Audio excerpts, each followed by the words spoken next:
Scuderia Ferrari presented itself very well at the 5.807-kilometer Suzuka International Racing Course on Friday morning, with an SF24 car that continues straight on its path. Unfortunately, the second session of free practice for the Japanese Grand Prix was characterized by rain. Many teams hardly went out on the track, considering that these weather conditions should not recur during the rest of the weekend. Additionally, all teams usually prefer to save wet tires in case the weather data for the upcoming days are in fact incorrect, as the weather forecast can quickly change in this region. Following this consideration, attention must be paid to what was seen during the first free practice session regarding race pace, awaiting further data from tomorrow's FP3 at the Suzuka circuit, which should take place in dry conditions. The simulation of this morning, in fact, must undoubtedly be taken with a lot of caution, as drivers and technicians need further information to validate the setup changes made between the two free practice sessions. Therefore, the hour available to the teams on Saturday, hoping that the International Federation adds 30 extra minutes considering what we have seen, will be very intense and will be exploited as if it were an FP2 session. The commitment will therefore be maximum, both regarding the lap and the usual simulations with a high quantity of fuel, to test the cars in terms of race configuration.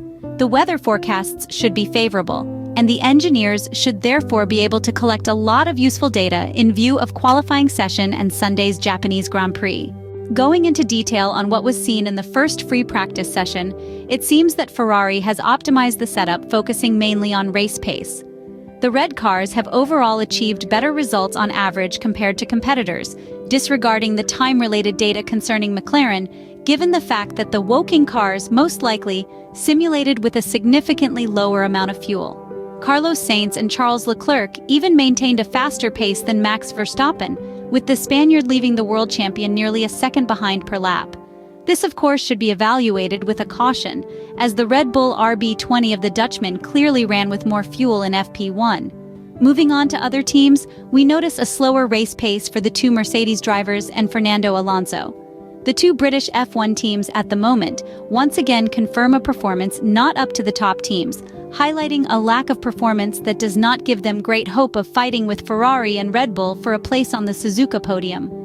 The Brackley team fails to maximize the performance of their black and gray car with a lot of fuel, and it seems that even this weekend, they have a not very wide working range window, despite the fact that the cooler temperatures should in theory help them.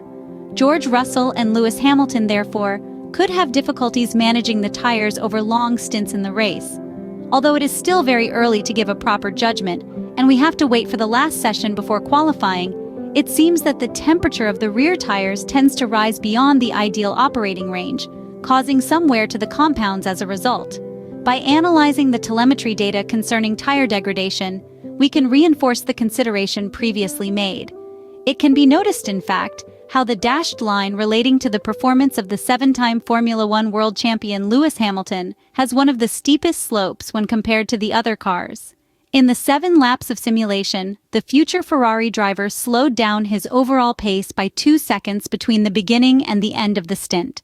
Looking at the data regarding George Russell's performance also with the red tire, it's not so good either. The British driver shows even greater wear compared to his Mercedes teammate. This confirms that the W15 doesn't seem to manage tire consumption very well, and that the red-banded Pirelli tires, namely the C3 for this weekend, could be a solution to be discarded in the Japanese Grand Prix on Sunday. The McLaren drivers with medium tires, C2, have very similar and overall limited degradation. Lando Norris and Oscar Piastri utilized a car lighter on fuel, knowing how to manage the performance well in corners where a lot of lateral stress is generated. The two Ferrari drivers and Max Verstappen produced significantly less degradation, and considering the set of soft tires mounted on Ferrari number 55 of Carlos Sainz, the Spaniard emerges as the most skilled driver in managing the tires. Charles Leclerc and Max Verstappen seem to manage the hard compounds very well, showing quite similar performance, gaining time as the car became lighter with fuel load.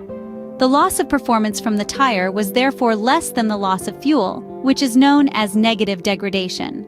Overall, therefore, emphasizing once again that the data taken in the first free practice session for the Japanese Grand Prix should be considered as a first approach to which further references will be added, we can say that Scuderia Ferrari could have the chance to confirm the good performance shown in terms of race pace 2 weeks ago at the Albert Park circuit in Australia.